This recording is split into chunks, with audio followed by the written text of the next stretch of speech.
Hello guys, so today I'm gonna be showing you if your car smells like burnt oil or burnt inside the cabin when you put the air.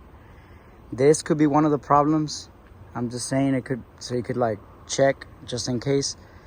Obviously you need to take off the covers. You just twist off and put them to the side. Just be careful because these things are very fragile, so you're just gonna kind of wiggle and pulls out. And like there's this other thing that goes here, this little retainer, so you just ply it with a flat screwdriver and it moves to the side and it should pop off. There's the cover. Oh, and don't forget these little holes in the front. You just literally just unplug it and you can just move it upwards, and that's how you get rid of the cover.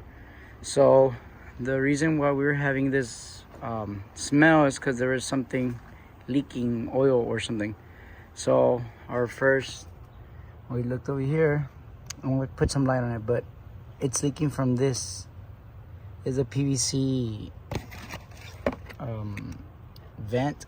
It's called a PVC crankcase vent valve. So basically it's a PVC valve, but more like this instead of like how normal cars have it.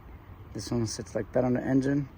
So this little gasket probably messed up on that one and it's throwing oil, and the oil falls right on the exhaust.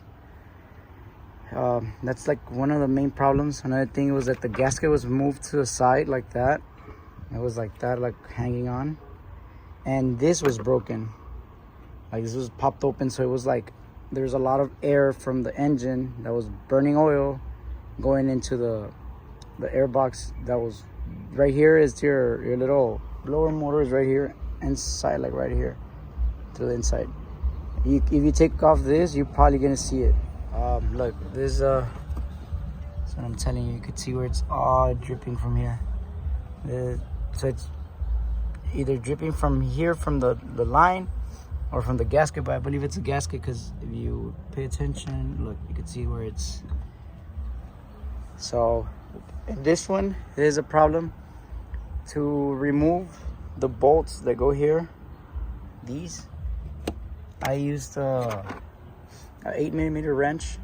Just be careful that it doesn't slide, and because you'll mess up these bolts.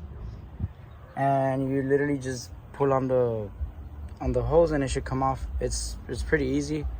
There's only little 4 bolts. Already took them off there. Already moved the hose to the side, so it should technically just pop off.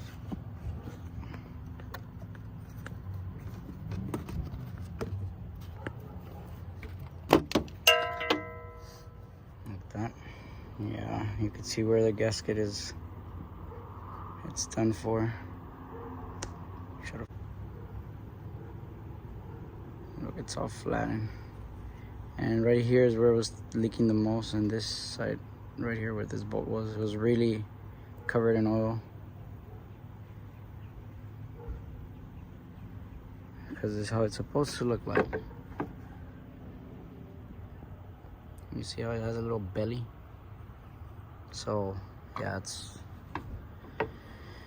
that's definitely where it was leaking from. Look, you could see where it's all soaked in oil. Make sure you kind of clean out the surface, because there's gonna be a lot of like this stuff like that. So it could make a good contact with the gasket, with a new gasket. And it's the same 4 bolts that you're gonna put back on.